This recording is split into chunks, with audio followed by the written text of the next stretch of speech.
vocês? Sejam bem-vindos ao meu canal. Eu não sabia que o outro vídeo ia ter tanta visualização, tanta repercussão, tantos comentários. E por conta disso eu voltei de novo pra ler a minha redação. Eu vim ler a minha redação de nota 920, que teve algumas pessoas que pediram e teve outras que falaram pra eu postar mais. Então eu vou postar mais vídeos, vou tentar sempre estar trazendo mais conteúdo por aqui. Vai ser um canal bem mais intuitivo, vai ser um canal onde tudo aquilo que eu quero postar eu posto. Postando coisas de estudo, sobre redação principalmente, porque eu gosto muito de redação. Postar viagem, vou postar tudo que eu quiser. Vou ler minha redação, vou explicar mais ou menos como eu fiz, vou explicar minhas estratégias, vou explicar como eu consegui gravar repertório para eu conseguir botar na redação. A redação de 2019 eu tirei 780 e a minha redação foi muito ruim mesmo. E agora eu vou ler minha redação pra vocês, depois eu vou explicar eu vou explicando conforme eu vou lendo, mas a vista pedagógica eu vou falar depois, as minhas estratégias eu vou falar depois, então acompanhem, continuem assistindo, deem like, deem muito like.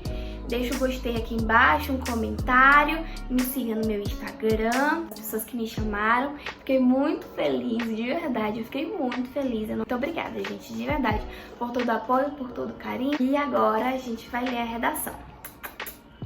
Relevem no barulho do ventilador, gente, eu moro em São Luís do Maranhão. É um sol pra cada habitante e o sol tá querendo rachar todo mundo. Tá muito calor, tá um calor da miséria. Eu tô falando muito sério. Então eu vou deixar o ventilador ligado porque eu tô morrendo de calor. E eu não tenho um ar-condicionado, eu vou trabalhar pra conseguir um. Ô, YouTube! Vou deixar aqui um espacinho pra deixar o trecho em que eu tô lendo, pra vocês acompanharem também. No filme Por Lugares Incríveis, a personagem principal perde sua irmã em um acidente de carro. E, após meses do óbito, a depressão tornou-se mais forte no cotidiano. Distante da ficção, o estigma associado às doenças mentais é uma manifestação que assombra o mundo adiante, em específico os brasileiros. E, sem ajuda profissional, pode ocasionar diversas limitações. Isso se dá não só pela influência midiática, mas também, infelizmente, pela negligência governamental. Essa foi a minha introdução. Eu botei um repertório de filme. Quem nunca assistiu esse filme? Gente, se vocês não assistiram, assistam. Ele é muito bom, tem na Netflix. Eu usei como introdução do meu D1 e D2 a influência midiática e a ineficiência estatal, ou a negligência governamental, no caso.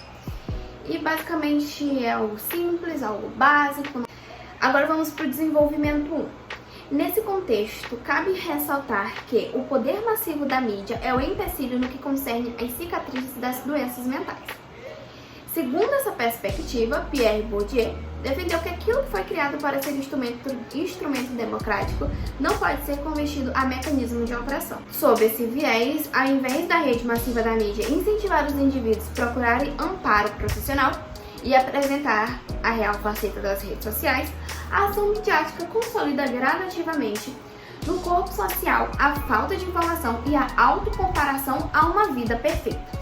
Resumindo esse desenvolvimento de uma forma mais básica, eu falei que a rede social, a rede massiva, a mídia, tudo aquilo que consolida e que influencia o ser humano, ao invés de explicar e mostrar as reais facetas da mídia, que a vida não é perfeita, que tudo aquilo que a gente mostra na mídia é como se fosse uma apresentação, a gente não vê por detrás, pelo backstage.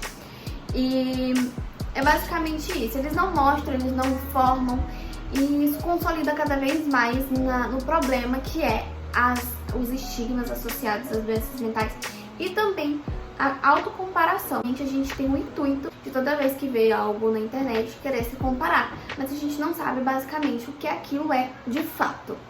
E foi assim que eu me expliquei o meu desenvolvimento 1 e como a influência midiática pode consolidar nesse problema. Agora a gente vai para o desenvolvimento 2. Ademais, a insuficiência estatal é indubitavelmente um agravante no que tange às marcas associadas às doenças mentais. Conforme os direitos humanos, promulgada em 1948, garante ao indivíduo direito à saúde e ao bem-estar. Sob essa ótica, a amparação somente nos documentos jurídicos é resultado da elitização de tratamentos clínicos e percebe-se a falta de encaminhamento de civis e marginalizados, podendo acarretar uma série de fatores como traumas e até suicídio. Não sei se vocês conseguem perceber, mas a minha redação não foi em torno do preconceito, e sim que as pessoas carregam como marcas a partir de possuírem ou já tiverem doenças mentais. Nesse desenvolvimento, eu falei um pouquinho como é difícil, mesmo que seja um programa social, é muito burocrático a gente conseguir ter acesso a serviços de saúde mentais, esse tipo de serviço. E se tem, é muito difícil ter informação, está super ligado ao desenvolvimento 1, porque a falta de informação às vezes faz com que dificulte o acesso a esses programas. Então tem muitos problemas que fazem com que a gente essas pessoas não tenham acesso a esse tipo de programa, mesmo que seja gratuito, e os privados são extremamente caros, e às vezes a pessoa tem uma prioridade muito grande em relação a pagar aluguel, pagar comida, pagar água, e às vezes não sobra o dinheiro para ter acesso a esse tipo de serviço privativo. E aí vira algo bem elitizado, vamos dizer assim. Agora a gente vai para a conclusão. Portanto, é evidente que medidas sejam tomadas para mudar o quadro atual. Por isso, o MEC, maior órgão do eixo educacional do país, deve criar um projeto social intencionado para pessoas que tiverem ou têm doenças mentais, que ofereça semanalmente consultas temáticas com a arte como aliado, chamado de Arte Salva, por meio de psicólogos e psiquiatras, a fim de iniciar o tratamento de todos aqueles que foram e são prejudicados e incentivar a alegria e a criatividade através da arte. Então, a gente tem o agente, que é o MEC, a gente tem a ação, que é criar um projeto social, a gente tem o detalhamento, que é do MEC, que é o maior eixo educacional do nosso país, e também tem o detalhamento da ação, que é intencionado para pessoas que tiveram ou têm doenças mentais. Tem o modo meio, que é por meio de psicólogos e psiquiatras, e tem a finalidade, que é a fim de iniciar o tratamento de todos aqueles que foram e são prejudicados. E também incentivar a ter mais alegria e ter mais criatividade, que é muito importante nesse processo. Então a minha redação foi isso, foi algo extremamente simples, não gosto de enfeitar a minha redação. Foi algo simples, algo básico, algo super esclarecido e dá pra entender muito bem a ideia que você tá querendo passar. Agora eu vou mostrar pra vocês as minhas notas em cada competência na vista pedagógica. Na competência 1, que avalia a sua demonstração da norma linguística, saber como você domina esse tipo de linguagem, eu tirei 160, fiquei muito surpresa porque eu sempre tiro 120, sempre mesmo, tem um problema grande com ortografia. Na competência 2, compreender a proposta de redação e aplicar conceitos de várias áreas do conhecimento, eu tirei 180, ou seja, a média entre 160 e 200. Na competência 3, eu tirei 200, foi selecionar, relacionar, organizar e interpretar informações. Competência 4, demonstrar conhecimento do mecanismo linguístico necessário para a construção da argumentação, ou seja, são os conectivos, tá bom? Eu tirei nota 180, é a mesma questão da média. E a competência 5, são 5 fatores que eles têm como critério. Eu tirei 200, eu tinha um agente, eu tinha um modo meio, eu tinha a ação, eu tinha um detalhamento e eu tinha a finalidade. E aí eu fiquei entre os 5% dos alunos que tiraram acima de 900. Agora eu vou explicar para vocês quais são as minhas estratégias, como eu consigo gravar os repertórios, como eu consigo fazer em tão pouco tempo, porque eu demoro fazendo rascunho e projeto de texto e passando para folha, eu gasto 1 hora. Normalmente aqui em casa eu gasto 45 minutos, algo bem rapidinho, não é muito demorado não. Eu faço minhas redações extremamente rápido e eu vou mostrar pra vocês como. Eu sempre, toda vez, quando eu faço uma redação, tenho esquematizado na minha cabeça uma colinha. Primeiro, eu tenho sempre a minha estrutura, cada um tem a sua estrutura, é a forma como você escreve. Com certeza vocês devem ter aqueles conectivos coringas que vocês usam sempre, eu também tenho, tá, gente?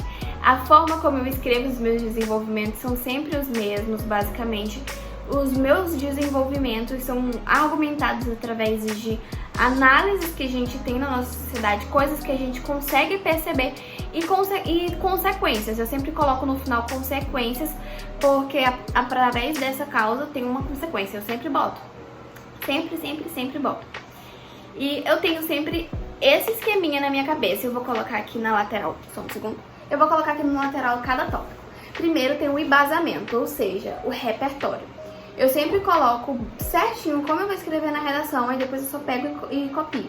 Não faço nenhuma alteração. Gabriel? Tá, o próximo tópico. Problemática, ou seja, qual é o problema que esse assunto traz para a sociedade? Porque sempre quando a redação pede algum tipo de tema, é um problema. Uma dica que eu dou pra vocês: sempre que vocês fizerem uma redação, usem o tema no meio, como se fossem palavras, tipo as palavras-chave. Por exemplo, sistema penitenciário, coloquem sistema penitenciário na redação de vocês e depois comecem a usar sinônimos. Toda vez que vocês puderem, usem. Sério, porque isso pode livrar vocês de um tangenciamento. Aí depois eu coloco causa 1 e causa 2. Causa 1 e a causa 2, basicamente, são as situações que causam o problema. São as situações que causam aquele tipo de problema. Você bota a causa 1, que vai relacionar ao D1, e a causa 2 no D2, que no caso são os desenvolvimentos. Aí eu boto aqui, ó, argumento 1, 2. Argumento 1 e argumento 2. E aí eu coloco o repertório que eu vou usar em cada desenvolvimento e logo eu coloco tudo aquilo que eu pensei que pode ser um argumento para aquele tipo de problema, para aquele tipo de causa.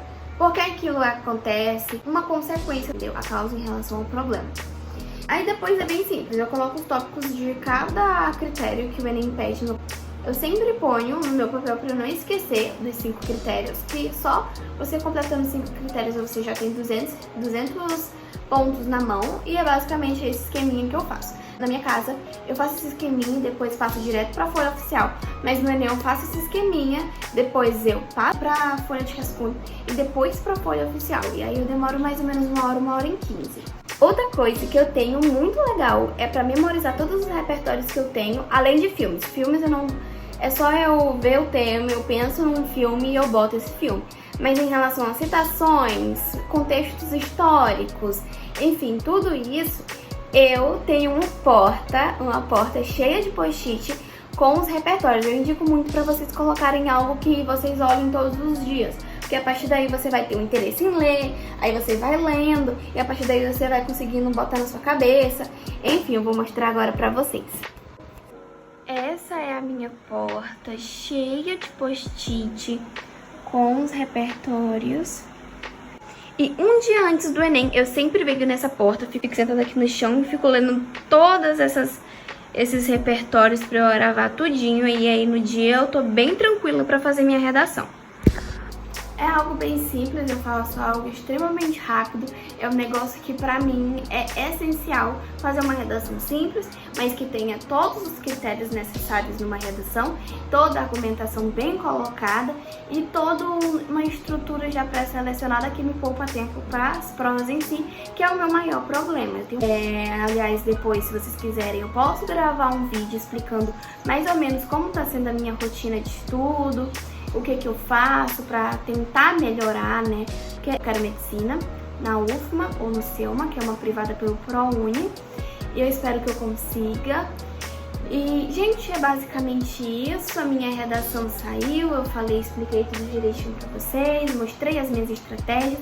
Então, se você gostou, por favor, deixe o seu like. Não se esqueça de se inscrever no canal, porque ajuda muito. Fiquei muito feliz que vocês se inscreveram, fiquei muito feliz que vocês comentaram, muito feliz que vocês curtiram o vídeo, que vocês viram, que vocês gostaram da pessoa que eu sou. Teve muitas pessoas que gostaram de mim, eu fiquei muito feliz, muito obrigada de verdade por todo o carinho. E eu vou tentar sempre estar continuando, sempre estar ativa no canal. Então um beijo, me sigam no Instagram, @juli.escócia, pra gente conversar lá. E muito obrigada por acompanhar o vídeo. Eu quero compartilhar com vocês um pouquinho do meu conhecimento, porque eu sei que tem muitas pessoas que têm dificuldade em redação e eu espero que eu consiga ajudar vocês. Um beijo muito grande, muito obrigada por estar acompanhando, muito obrigada por ter visto meu vídeo e até a próxima!